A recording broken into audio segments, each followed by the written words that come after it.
নমস্কার বন্ধুরা, আমি Sanchita's SS stitching tutorial YouTube চ্যানেলে আপনাকে স্বাগত। আজকে দেখব স্যুটের ব্যাক নেক বা কুর্তির ব্যাক নেক কী করে আমরা কাট এবং স্টিচ করব। তো এর আগে যে থাম্বনেলের ছবিটা আপনি একটু কোনায় দেখতে পাচ্ছেন, সেখানে আমি কুর্তিটার ফ্রন্ট নেকটা দেখিয়েছিলাম এবং স্টেপ বাই স্টেপ কুর্তিটার প্রত্যেকটা অংশ আপনার সাথে শেয়ার করছি। এখন দেখুন, আমরা কুর্তির থেকে বাঁচা যে ফ্যাব্রিক, সেখানে ফোল্ড করে রেখেছি একটা ফ্যাব্রিকের উপরে, তার উপরে ফোল্ডেড এই যে কুর্তির ব্যাক পার্টটাকে ফোল্ড অবস্থায় এখানে রাখলাম। এখানে ওপর দিক থেকে একটু বাড়িয়ে রেখেছি আর এখানে পিন দিয়ে দুটোকে একসাথে আটকে দিয়ে এইরকমভাবে আমরা দাগ দিয়ে নিলাম আমাদের নেক বরাবর। তো নেকটা তো আগেই কাট করে নিয়েছিলাম, আপনি কাটিং ভিডিওটা দেখে নিন, তাহলে বুঝতে পারবেন। আমি আই বাটনে দিয়ে দেবো। দেখুন, এবার এখান থেকে মোটামুটি 2.25 ইঞ্চি বা 2.5 ইঞ্চি এরকম আরও একটু চওড়া রেখে ফ্যাব্রিকটা আমরা এখান থেকে কাট করে নিলাম। আর এবার কাট করব এই যে কুর্তিটার যে প্রপার মেজারমেন্টটা, এখানটা কাট করব। তো যেরকমভাবেই আপনি কুর্তি কাট করুন না কেন, যে শেপেরই নেক করুন না কেন, এইভাবে যদি আপনি কুর্তির নেককে তৈরি করেন, খুব সুন্দর নেক ডিজাইন আপনার তৈরি হয়ে যাবে উইদাউট ক্যানভাস। এবার এই সাইডটা একটু ফোল্ড করে স্টিচ করে নেবেন। আমরা এরকমভাবে সোজা দিকে এটাকে দুটো সোজা দিক মুখোমুখি রেখে মাঝখানটা পিন দিয়ে আটকে নিচ্ছি। এবার এখানে আমরা স্টিচ করব। তো আমরা স্টিচ করছি, দেখুন এখানে একদম মেশিনের পায়ের 1 ফুট পরপর দেখতে থাকুন স্টেপগুলো, আমি পরপর আপনাকে বোঝাতে থাকবো। এখানে মেশিনের পায়ের 1 ফুট এইভাবে আমরা এখানটা স্টিচ করছি। এইভাবে স্টিচ করবেন পুরো রাউন্ডটাতেই। আমরা কিন্তু এই একই গ্যাপ রেখে একই সমানভাবে স্টিচটা করব। পিনটা মাঝখান থেকে খুলে দিলাম, কোথাও একটু ছোট, কোথাও একটু বড় চওড়া এরকম করলে কিন্তু হবে না, একই মাপ করে আপনাকে স্টিচটা করতে হবে। আমাদের স্টিচ করা হয়ে গেছে, এখান থেকে সুতোকে কাট করব। দেখুন, এবার আমরা কি করব, এই যে স্টিচিং যে ব্যাপারটা রয়েছে, এই স্টিচিং লাইন এখানে ছোট ছোট করে কাট করব, যেন আমাদের এই স্টিচিং লাইনটা যেন কেটে না যায়। স্টিচিং লাইনের যে সুতোটা, সেটা যেন কেটে না যায়। ছোট ছোট কাট করলে রাউন্ড নেক সহজেই কিন্তু টার্ন হয়ে যাবে, তাই আমরা এটাকে কাট করলাম। এবার এই স্টিচিং যে ব্যাপারটা, সেটাকে আমরা বাইরের দিকে বার করলাম, আর এই বাইরের দিকের পটিতেই কিন্তু স্টিচ করব। তাহলে কি হবে, আমাদের সামনের দিকের যে কুর্তির ফ্যাব্রিকটা, মেন ফ্যাব্রিক, সেখানে কোনো স্টিচিং লাইন তৈরি হবে না। এইভাবে আমরা পুরোটা স্টিচ করে নেব। আমি ইচ্ছা করে একটু লাইট কালারের সুতো ব্যবহার করেছি, যাতে আপনি আমার স্টিচিং লাইনটা ভালোভাবে বুঝতে পারেন। তো এইভাবে আমরা এখানটা পুরোটা স্টিচ করে নেব। তো এইভাবে স্টিচ করবেন, কোথাও টানাটানি করবেন না। আর একে কিন্তু আমরা টপ স্টিচ বলে থাকি।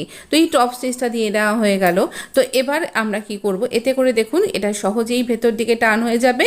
আর এরপর এখানে যে এক্সট্রা যে অংশ, এখানে যে কিনারাটা রেখেছিলাম আমরা, এটাকে একটা সুন্দর ফিনিশিংয়ের জন্য আমরা একটা সিঙ্গেল ফোল্ড দিয়ে একটা রাউন্ডটা স্টিচ করে নেব। এটাকে আগেও স্টিচ করে নেওয়া যায়, কিন্তু এভাবে আমি আগে করিনি বলে আমি এখন করে নিলাম। এই হচ্ছে আমাদের ইয়ক নেক ডিজাইনটা। যদি এখনও দেখে না থাকেন, একবার দেখে নিন, ঠিক এর আগের ভিডিওতে আছে।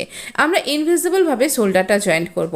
এই প্যাচ যে রাউন্ড যে নেকটা, সেটার এক্সট্রা অংশটা কাট করে বাদ দিলাম, দুটো সোজা দিক মুখোমুখি রাখলাম। আর এই যে নেকের যে স্ট্রিপটা, সেটাকে আমরা এই আমাদের ফ্রন্ট নেকের পিছন দিক দিয়ে ঘুরিয়ে দিলাম, দিয়ে এখানটাতে স্টিচ করছি। দেখুন, এইরকমভাবে পেছন দিক দিয়ে বার করে ঘুরিয়ে রেখেছি, আর এইভাবে এখান থেকে স্টিচ করব। এখানে মেশিনের পায়ের 1.5 ফুট এরকম মতন একটা গ্যাপ রেখে এইভাবে কিন্তু আমরা স্টিচ করব। একটু কিনারা থেকে সরিয়ে নিয়ে এভাবে স্টিচ করব, একদম কিনারা ঘেঁষে কিন্তু স্টিচ করবেন না। এতে করে কি হবে, শোল্ডারের এই স্টিচটা একদম হাইট হয়ে যাবে। আপনি যখন কুর্তিটা পরবেন, ক্যারি করবার সময়তে কোথাও কাঁধের কাছে আপনার সেলাইটা লাগবে না, তাতে অস্বস্তি বোধ হবে না, একটা কমফোর্টেবল ফিলিংস থাকবে। এইবার আমরা এখান থেকে এটাকে স্টিচ করে এখানটা সুতোটা কাট করব। চলুন দেখিয়ে দিই। এখানে এরকম করে টান করলে এটা আপনি ভেতর দিকে ঘুরে গেল, আর স্টিচিং লাইনটা এই কাঁধের কাছে হাইড হয়ে গেল। এবার অন্য দিকের যে শোল্ডারটা আমরা জয়েন্ট করে নিয়েছি, আর এই যে আমরা যে পটিটা তৈরি করলাম এতক্ষণ, ব্যাক নেকটা, এই পটি স্ট্রিপটাকে আমি মেশিনে এইভাবে টান টান করে ধরছি, আর এইভাবে আমরা পুরোটা স্টিচ করছি। এখানে এই যদি আপনি মেশিনে এভাবে স্টিচ করেন, বা যেখানেই হাতেও হেম করে নেওয়া যায় এই অংশটা, তবে আপনাকে খেয়াল রাখতে হবে যেন এইরকম আপনি দুটো হাত দিয়ে ভালোভাবে টান টান করে ধরে নিয়ে যেন স্টিচ করেন। ভেতর দিকের ফ্যাব্রিক যেন জড়ো হয়ে দলা পাকিয়ে না যায়, সেটা কিন্তু খেয়াল রাখতে হবে যেন কোনোভাবেই আমাদের ফ্যাব্রিকটা ভেতর দিকে যদি জড়িয়ে যায় তাহলে কিন্তু ফিনিশিংটা আমাদের ঠিক হবে না। এইভাবে স্টিচ করা হয়ে গেল। আমি না এখানে পাফ স্লিভ তৈরি করেছি, আপনি আগামীকাল দেখতে পাবেন এই পাফ স্লিভটা একদম অন্য রকমের একটা পাফ স্লিভ। আমরা স্লিভটা জয়েন্ট করব। আমরা এখানে এই রকমভাবে স্লিভের যে ফ্রন্টের পার্ট, সেই ফ্রন্টের পার্টের সাথে আমাদের কুর্তির ফ্রন্টের পার্ট একসাথে মিলিয়ে রেখেছি। শুধু তাই নয়, আমরা পাফ স্লিভ যেহেতু অনেকখানি প্লিট পড়ছে, তাই জন্য পাফ স্লিভের দেখুন এই যে পিন দিয়ে আটকে রেখেছি। পাফ স্লিভের যে আমরা মিডিল পয়েন্ট আর আমাদের শোল্ডারের মিডিল পয়েন্ট পিন দিয়ে আটকে রেখে এইভাবে প্লিটগুলো যেদিকে মুখ করে করেছি সেই দিকে মুখ করেই থাকবে। প্লিটের যে মুখগুলোকে আমরা কিন্তু চেঞ্জ করব না। এইভাবে প্লিটটাকে বজায় রেখে আমরা এখানে একদম ঠিক দেখবেন এইভাবে স্টিচ করতে করতে একদম মিডিলের সাথে মিডিলটা মিলেও গেছে। একদম টানাটানি করবেন না। পাফ যে অংশটা বা স্লিভের যে অংশটা সেটা কিন্তু একদম ওরেভ হয়ে আছে, আপনি টানলে এটার শেপটা নষ্ট হয়ে যাবে। প্লাস কুর্তির যে আর্মহোলের পোর্শনটা সেটাও বায়াস হয়ে রয়েছে, তাই টানাটানি একেবারেই করবেন না। খালি দুটো পার্টকে একসাথে মিলিয়ে ধরুন আর স্টিচ করুন। এইভাবে আপনি একটা সুন্দর পাফ স্লিভের হাত এইভাবে সমস্ত হাতায় স্টিচ করা হয়।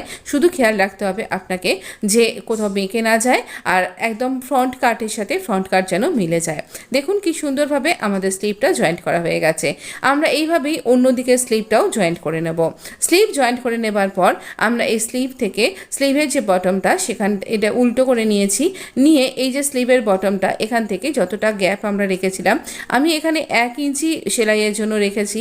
তো এই 1 ইঞ্চি গ্যাপ রেখে আমরা এখানে স্লিভের বটমটা ডবল লক করে নিলাম, নিয়ে এখান থেকে স্টিচ করছি। আমি যেই যা স্টিচগুলো করছি আর্মহোলের সাথে জুড়ে নিলাম স্লিভটা, বা এইখানে যে সাইডের ফিটিংসের স্টিচ, এই সব জায়গাগুলোতেই আপনি কিন্তু ডবল স্টিচ দিতে ভুলবেন না। ডবল স্টিচ না দিলে কিন্তু আপনার সেলাইটা শক্তপোক্ত হবে না। এখানে এই আমরা পাশটাতে দেখুন যেখানটাতে আমাদের ফুল বাস্ট লাইন থাকে 2 ইঞ্চি, সেখানটা আমরা সোজা স্টিচটা করব। তারপর আমরা এখান থেকে কার্ভ করে দেব, আমাদের ওয়েস্ট লাইন পর্যন্ত একটা কার্ভ করব। এখানে যখন আমরা কাট করেছিলাম তখন আমরা ওয়েস্ট লাইনে ছোট কাট করেছিলাম 4 লেয়ারে, সেই কাটের সাথে দেখবেন কাটটা মিলেও যাচ্ছে। তারপর আমরা এখান থেকে হিপ লাইন পর্যন্ত স্টিচ করে নেব। এই পর্যন্ত এরকম করেই কার্ভ করব আমরা, দিয়ে এইখানটায় স্টিচ করে নেব। এরপর আর কি এরকম করে চাক ফোল্ড করব। কি করে চাক ফোল্ড করতে হয় তারও একটা ভিডিও আগামী দিনে আপনার সাথে শেয়ার করব। তো এই পর্যন্ত স্টিচ করে নিয়ে আমরা একই রকমভাবে আরেকটা দিকের হাতাও স্টিচ করে নেব। তো এইভাবে আমাদের স্টিচিংটা কমপ্লিট হয়ে গেছে। আর চলুন আমরা দেখে নেব আমাদের কুর্তিটা দেখতে কীরকম লাগছে। ভালো লাগলে লাইক শেয়ার সাবস্ক্রাইব করতে ভুলবেন না।